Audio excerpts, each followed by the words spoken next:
بسم اللہ الرحمن الرحیم کے بعد اور قرات کے درمیان کیا پڑھنا چاہیے؟ اللہ کے نبی صلی اللہ علیہ وسلم کا عمل کیا تھا؟ حضرت ابو ہریرہ رضی اللہ عنہ سے روایت ہے، فرماتے رسول اللہ صلی اللہ علیہ وسلم تکبیر اور قرات کے درمیان خاموش رہتے تھے، یسکت اسکاتتن، آپ صلی اللہ علیہ وسلم خاموش رہتے تھے۔ میں نے پوچھا میرے ماں باپ آپ پر قربان، صحابہ کا جملہ ہے، اس لیے کہ صحابہ نبی صلی اللہ علیہ وسلم سے بہت زیادہ محبت کرتے تھے، اپنے ماں باپ سے زیادہ۔ صحابہ کا جملہ کہ بی ابی انت و امی، میرے ماں باپ آپ پر قربان یا رسول اللہ، آپ خاموش رہتے ہیں، تکبیر اور قرات کے درمیان کیا پڑھتے ہیں؟ ما تقولو، آپ صلی اللہ علیہ وسلم نے فرمایا میں یہ دعا پڑھتا ہوں، اللہم باعد بینی و بین خطایا کما باعدت بین المشرق والمغرب، اللہم نقنی من الخطایا کما ینقی الثوب الابیض من الدنس، اللہم اغسل خطایا بالماء والثلج والبرد، رواہ البخاری و مسلم۔ اے اللہ میرے اور میرے گناہوں کے درمیان دوری پیدا فرما، جیسا کہ آپ نے مشرق اور مغرب کے درمیان جس طرح لانگ رکھا ہے، دوری رکھی ہے، اسی طرح مجھ کو گناہوں سے دور رکھ۔ اے اللہ میرے گناہوں کو ایسا پاک کر دے جیسا کہ آپ سفید کپڑے کو میل سے پاک رکھتے ہیں۔ اے اللہ میرے گناہوں کو دھو دے پانی سے اور اولے سے اور برف سے، پانی، اولے اور برف سے میرے گناہوں کو دھو دے۔ اچھا، سنت یہ ہے، افضل یہ ہے کہ نماز میں یہ پڑھیں، جیسے روایت حضرت عائشہ رضی اللہ عنہ روایت کرتی ہے، رسول اللہ صلی اللہ علیہ وسلم نے ارشاد فرمایا، آپ صلی اللہ علیہ وسلم جب نماز شروع کرتے تو سبحانک اللہم و بحمدک و تبارک اسمک و تعالی جدک و لا الہ غیرک، یہ فرماتے ہیں۔ یہ ترمذی کی روایت ہے، ترمذی ابو داود کی روایت ہے، یہ پڑھتے تھے آپ صلی اللہ علیہ وسلم۔ تو رکعت باندھنے کے بعد ثنا پڑھنا یہ افضل ہے، اور بھی دعائیں ہیں لیکن افضل عمل یہ ہے۔ عائشہ رضی اللہ عنہ کی روایت ہے کہ آپ صلی اللہ علیہ وسلم جب نماز کو شروع کرتے تو سبحانک اللہم و بحمدک و تبارک اسمک و تعالی جدک و لا الہ غیرک۔ باب ما جاء في قراءة الفاتحة عن عبادة بن سامت رضي الله عنه قال قال رسول الله صلى الله عليه وسلم لا صلاة لمن لم يقرأ بفاتحة الكتاب، رواه البخاري ومسلم۔ یہ باب ہے فاتحہ کے قرات کرنے کے بارے میں، یعنی نماز میں جیسے رکعت باندھی ہے، قرات میں الحمد کا سورہ پڑھنا ہے۔ حضرت عبادہ ابن سامت رضی اللہ عنہ سے روایت ہے، رسول اللہ صلی اللہ علیہ وسلم نے ارشاد فرمایا کہ اس شخص کی نماز نہیں ہے جو سورہ فاتحہ نہ پڑھے۔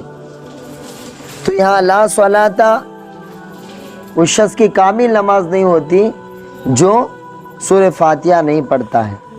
اور روایتیں آگے آتی ہیں کہ ہمارے پاس سورہ فاتحہ کا پڑھنا واجب ہے، جبکہ امام شافعی رحمۃ اللہ علیہ کے پاس فرض ہے۔ پڑھو۔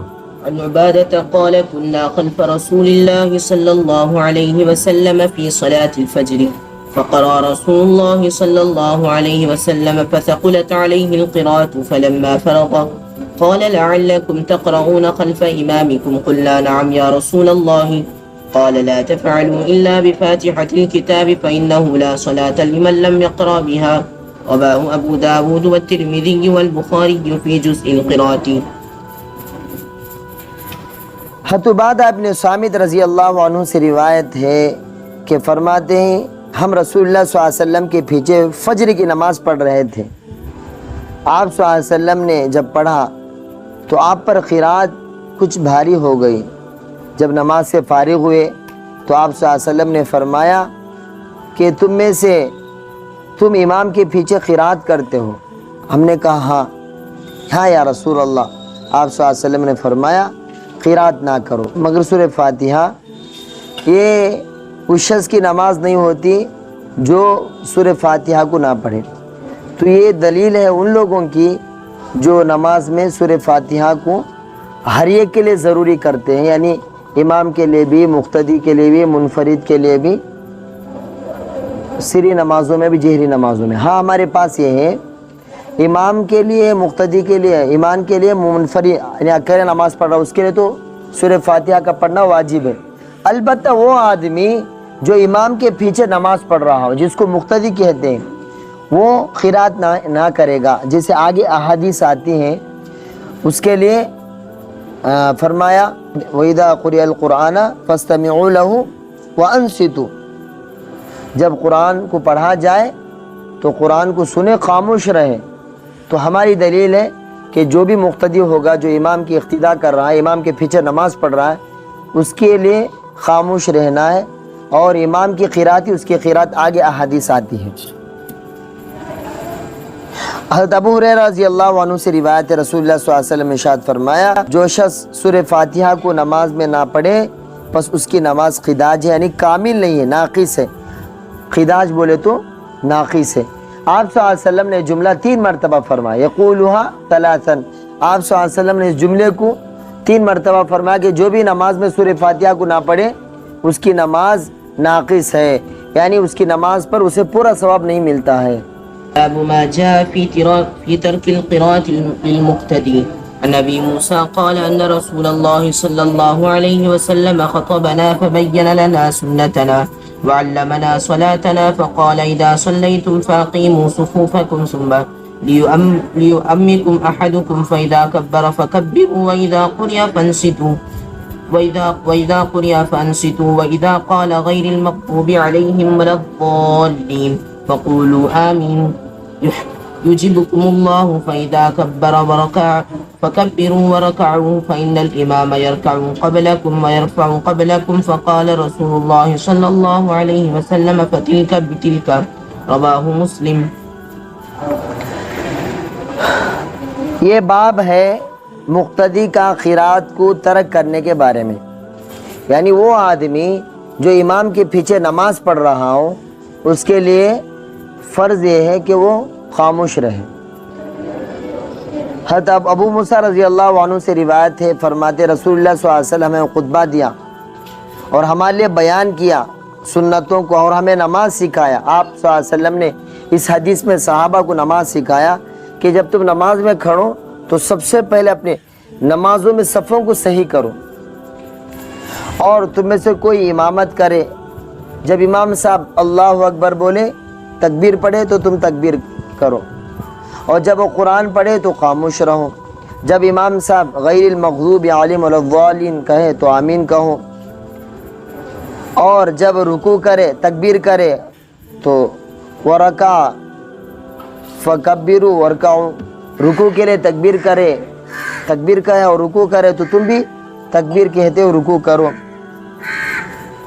اور امام تم سے پہلے رکوع کرے اور تم سے پہلے اٹھے۔ بہت سے لوگ امام صاحب اب قرات سے فارغ ہوتے اتنے رکوع میں چلے جاتے، اور رکوع سے اٹھتے بھی نہیں، سیدھا سجدے میں رہتے۔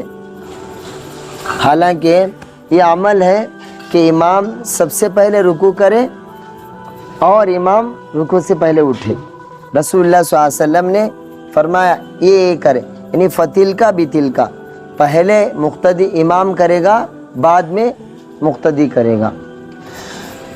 اور جی عن أبي هريرة قال قال رسول الله صلى الله عليه وسلم إنما جعل الإمام ليتم به فإذا كبر فكبروا وإذا قرأ فأنصتوا رواه أبو داود والنسائي وابن ماجه۔